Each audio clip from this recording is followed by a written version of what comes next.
السلام علیکم ورحمۃ اللہ وبرکاتہ۔ اچھا، آج ہم بات کریں گے کہ اکثر اوقات ایسا ہوتا ہے کہ لوگ جب میرے پاس آتے ہیں تو وہ بڑا عجیب سا سوال کرتے ہیں، اور وہ سوال آپ سے شیئر کرتا ہوں۔ وہ سوال یہ کرتے ہیں، اچھا جی آپ یہ بتائیں کہ میرے بارے میں فلاں بتائیں، یا وہ فلاں کے بارے میں بتائیں، فلاں شخص کے بارے میں بتائیں۔ تو میں ان کو یہ جواب دیا کرتا ہوں کہ دیکھو، علم غیب اللہ کے علاوہ کسی کے پاس نہیں ہے۔ اگر علم غیب کا دعویٰ اگر کوئی کرے تو یقیناً وہ بھی کفریہ عمل ہوگا۔ اب ان کے نزدیک اولیاء اللہ کی پہچان، یہ اس کے نزدیک، یہ لوگوں کی میں بات کر رہا ہوں، کہ اولیاء اللہ کی پہچان یہ ہے کہ وہ چھپے ہوئے رازوں سے پردہ اٹھائیں، جبکہ حقیقت یہ ہے کہ شریعت اس کے اپوزٹ ہے۔ ایک دو واقعات میں سناتا ہوں۔ ایک تو واقعہ یہ ہے کہ اللہ کے رسول صلی اللہ علیہ وسلم کے پاس غالباً حضرت عمر فاروق رضی اللہ تعالیٰ عنہ آتے ہیں اور کہتے ہیں کہ اللہ کے رسول، فلاں جگہ پہ ایک شخص بیٹھا ہے اور وہ دعویٰ کرتا ہے کہ وہ دلوں کے حال جانتا ہے، چھپی ہوئی باتوں کے راز جانتا ہے، غیب کی باتیں بتاتا ہے۔ تو جب یہ بات کہی تو اللہ کے رسول صلی اللہ علیہ وسلم کی جو تربیت تھی وہ یہ کہ ایسا ممکن نہیں ہے۔ تو اللہ کے رسول صلی اللہ علیہ وسلم کو وہ ساتھ لے جا کر وہاں پر جب وہ اس شخص کے سامنے اللہ کے رسول صلی اللہ علیہ وسلم جا کر سوال کرتے ہیں، تو سوال کرتے ہیں کہ اے شخص، مجھے یہ بتا کہ میرے دل میں کیا ہے۔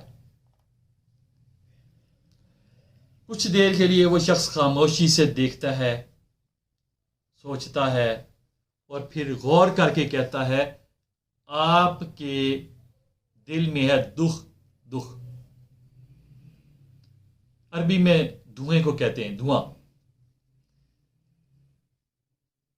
عمر فاروق رضی اللہ تعالیٰ عنہ فوراً نبی صلی اللہ علیہ وسلم کی طرف دیکھتے ہیں اور پوچھتے ہیں کہ یہ کیا ٹھیک کہتا ہے؟ اللہ کے رسول صلی اللہ علیہ وسلم مسکرائے اور کہنے لگے کہ میں سورہ دخان کی تلاوت دل میں کر رہا تھا۔ عمر فاروق رضی اللہ تعالیٰ نے سوالیہ نظروں سے جب نبی صلی اللہ علیہ وسلم کی طرف دیکھا تو اللہ کے رسول صلی اللہ علیہ وسلم نے فرمایا کہ یہ شیطان ہے، یہ شیطان ہے۔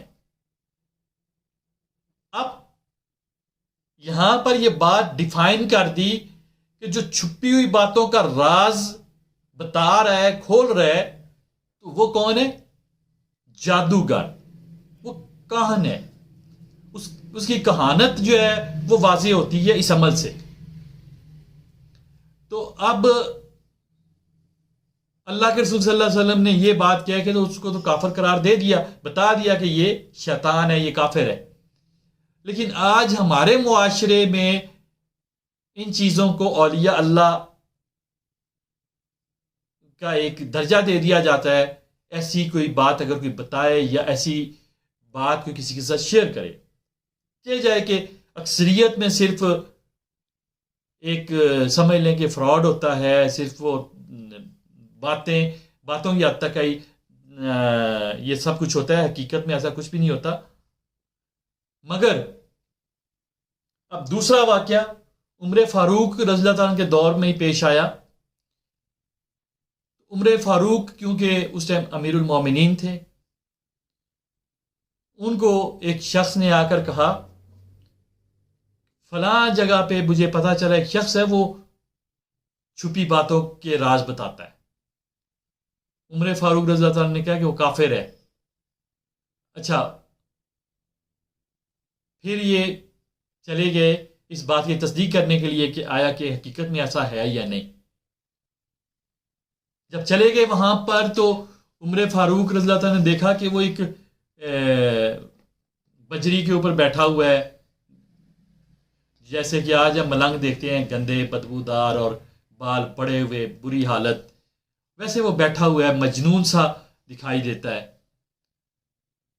عمر فاروق رضی اللہ تعالیٰ نے یوں کنکریاں اٹھا کے یوں اپنی طرف کر کے ان کی گنتی کی تو 7 عدد یعنی کہ 7 کنکریاں تھی. اور فوراً اس شخص سے سوال کیا کہ بتا میری مٹھی میں کتنے پتھر ہیں. اس نے فوراً کہہ دیا کہ 7. اچھا، عمر فاروق رضی اللہ تعالیٰ کی تربیت کیونکہ اللہ کے رسول صلی اللہ علیہ وسلم نے کی ہوئی تھی، اس لیے وہ فوراً متاثر نہیں ہوئے، بلکہ اگلے ہی لمحے اس نے کنکریاں پھینکی اور دوبارہ اٹھائی. اب وہ کنکریاں انہوں نے خود بھی نہیں گنی اور اس شخص کو مخاطب ہو کے کہا اب بتا. وہ کچھ دیر کے لیے اس نے سوچا، سوچنے کے بعد اس نے کہا اب نہیں بتا سکتا. اب یہ جو صحابی رسول جو مسلم شخص تھا، اس نے سوال کیا امیر المومنین یہ کیا ماجرا ہے؟ پہلے تو اس نے صحیح بتا دیا، اب کیوں نہیں بتا پا رہا؟ عمر فاروق رضی اللہ تعالیٰ نے فوراً کہا کہ دیکھو، پہلے اس نے اس لیے بتا دیا کہ وہ کنکریاں جیسے ہی میں نے اٹھائیں، اٹھانے کے بعد میں نے ان کو دیکھا اور گنتی کر لی دل میں. جب میں نے گنتی کی تو جو میرے ساتھ ہمزاد ہے اس نے بھی گنتی کر لی. وہ شخص کیونکہ شیاطین ہے اس کے ساتھ، اس ہمزاد سے انہوں نے تعداد معلوم کر کے مجھے بتا دی کہ 7 کنکریاں ہیں. تو دوسری بار چونکہ میں نے بھی نہیں گنا، اس لیے ہمزاد نے بھی گنتی نہیں کی، تو لہذا ہمزاد خاموش تھا، اس لیے وہ بھی چپ ہے، اب نہیں بتا سکتا وہ. تو یہ تھی ان کی توحید. وہ متاثر نہیں ہوا، بلکہ وہاں پر عمر فاروق رضی اللہ عنہ تطبیق کر کے بتا رہے ہیں کہ یہ وجہ ہے جو اس شخص نے جو کنکر تھے، جو پتھر تھے، اس کی تعداد ایکوریٹ بتائی، اس کی یہ وجہ ہے. تو لہذا ایک بات یاد رکھیں کہ جب بھی آپ کسی جادوگر کے پاس جاتے ہیں جو کہ آپ کو دیکھ کے بتا دیتا ہے کہ آپ گھر سے آئے ہو تو آپ کے پیٹ کے اندر اس وقت جو ہے وہ چکن پڑا ہوا ہے، چکن کھا کے آئے ہو، فلاں چیز کھا کے آئے ہو، یا گھر سے نکلتے ہوئے یہ بات کر کے نہیں آئے تھے، یہ ساری باتیں جب آپ کو وہ بتاتے ہیں تو وہ بیسیکلی جادوگر ہے. وہ ہمزاد کو قابو کر کے اس سے باتیں پوچھنے پہ ان کو سمجھ لیں کہ بہت زیادہ اس پہ عبور حاصل کیا ہوا ہے، اس پہ انہوں نے اپنا چلا ولا کاٹ کے اس کو جو ہے نا اس کے ساتھ ایگریمنٹ کیا ہوا ہے، وہ پابند کیا ہوا اس کو کہ وہ باتیں بتاتا ہے. اور آپ لوگ متاثر ہو جاتے ہیں یار اس نے تو وہ بات کی ہے جو کہ مجھے بھی معلوم نہیں تھی یا میرے علاوہ کسی کو معلوم نہیں تھی. تو یہ باتیں بتانے والے بنیادی طور پہ جادوگر ہوتے ہیں، اور ان سے بچیں، اپنے ایمان